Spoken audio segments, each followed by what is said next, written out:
join us this evening. I'm your anchor, Josie Sabo. And I'm your other anchor, Sean Francis. And because you all spent the weekend getting memorially messed up, we've whipped up a delicious cocktail of the top local, national, and world news that you may have missed. You're welcome, Grand Rapids. This is NewsFlash.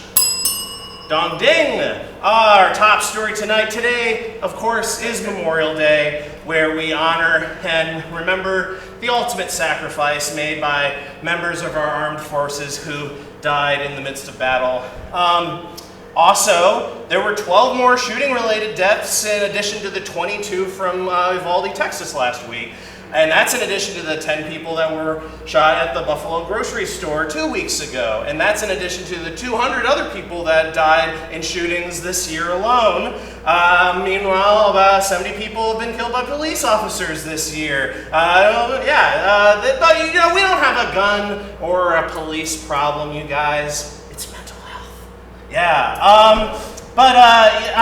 Almost 2 years ago, last month, May 1st, 2020, Canada immediately banned 1,500 different types of assault weapons, which drastically reduced their number of gun-related deaths. But Republicans were very quick to point out that gun control efforts like those can do nothing to bring an end to deaths by guns. As one Republican leader said, no one is talking about what Canada's doing with all those excess school children.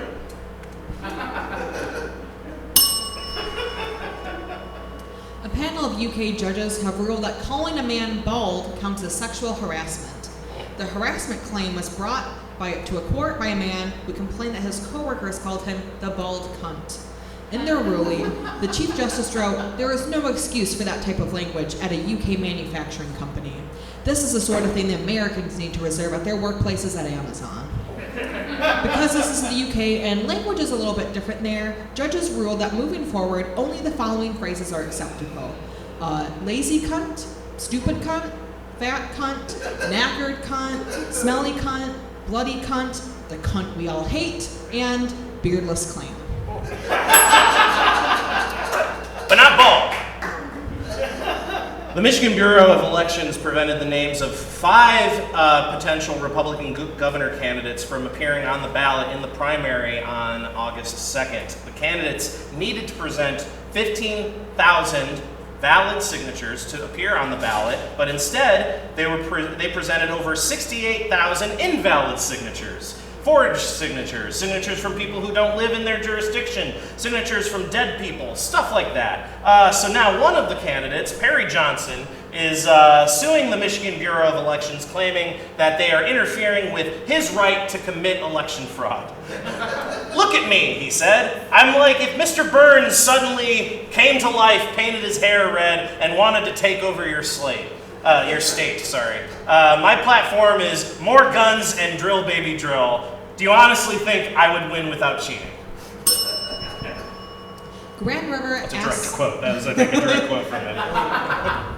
Grand River Aseptic Manufacturing, a local pharmaceutical company in Grand Rapids that helped make the Johnson & Johnson vaccine, has been given $120 million to expand its facilities. The company is abbreviated GRAM, which leads to some wonder if there is potential confusion with the Graham Art Museum. One can only imagine that the people averse to getting vaccinated would only put up more resistance if they associate it with art-loving liberals. So before moving forward with those expansions, executives at the other Graham have pitched some new names to avoid confusion. Jabs, just a bitty shot. Ouch, often users complain of headaches. Drugs. Drugs are us, guys. And if all else fails, they can just get entered into Art Prize. Yeah, that works. Yeah.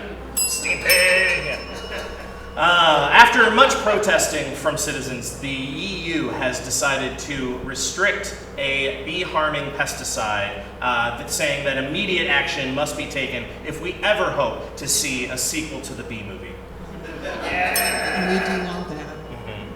An expansion is coming to the area known as Celebration Village on the East Beltline, where currently several businesses and restaurants, as well as Celebration Cinema North, is located.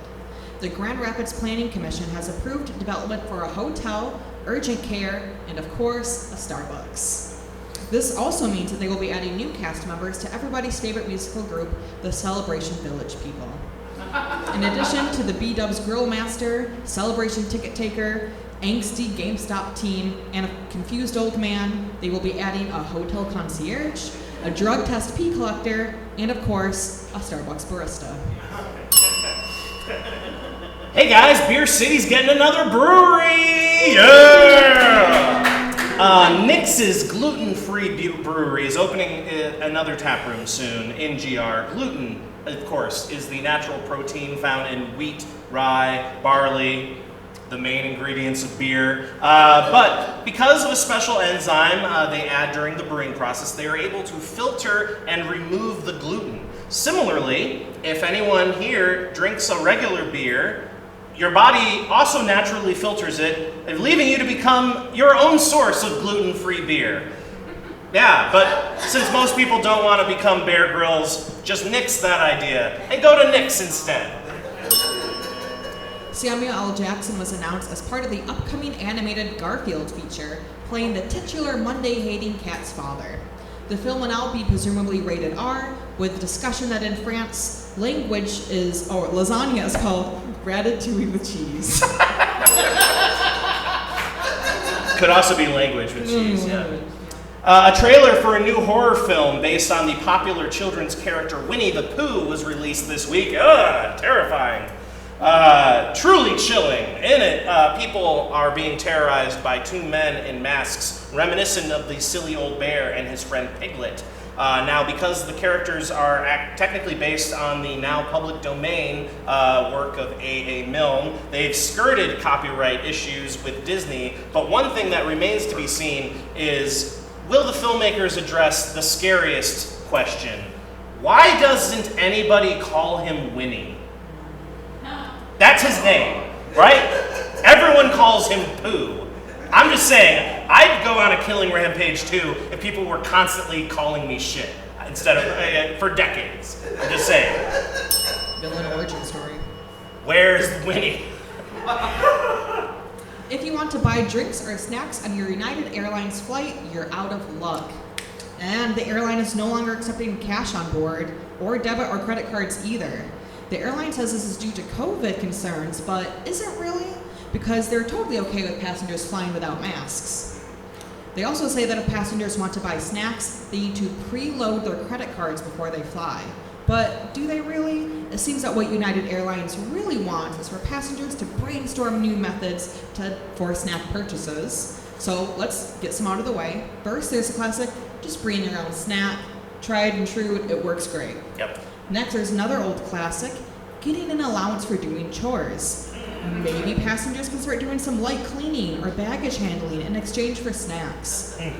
Given that the airlines are already having trouble recruiting and retaining employees, this could be what they're really after. Sure. There's always the barter system. Passengers just search and rummage through your carry-ons and exchange whatever you got in there for your snacks. Like maybe a pair of socks, that's like worth a packet of cheese and crackers. Or a pair of underwear, that's a tuna sandwich at least. Number 4. Yep, it took a second, yep. Fourth, how about merit awards? Passengers can earn drink credits for good behavior. Yeah, if you can sit quietly on a plane for an hour without creating a disturbance, then you get some crackers and water. Yeah, a lot of people have been behaving badly on planes for the last few years, so this one might have some merit. And these are just some ideas that make sense. At least they make more sense than United Airlines' explanation for banning cash and credit for onboard purchases. Yeah, come on. A waterfront home in Superior Township along Lake Superior in the UP has gone on sale, and it includes an entire complete former local operating bar added onto the listing. It's priced at about $250,000. It's perfect for anyone looking to start a family and a drinking problem. Rapper Snoop Dogg had to cancel some upcoming concert dates in Europe and Australia due to unforeseen scheduling conflicts. But come on, Snoop, we all know what actually caused this. Cut up, we go fly. What up, we smoke weed.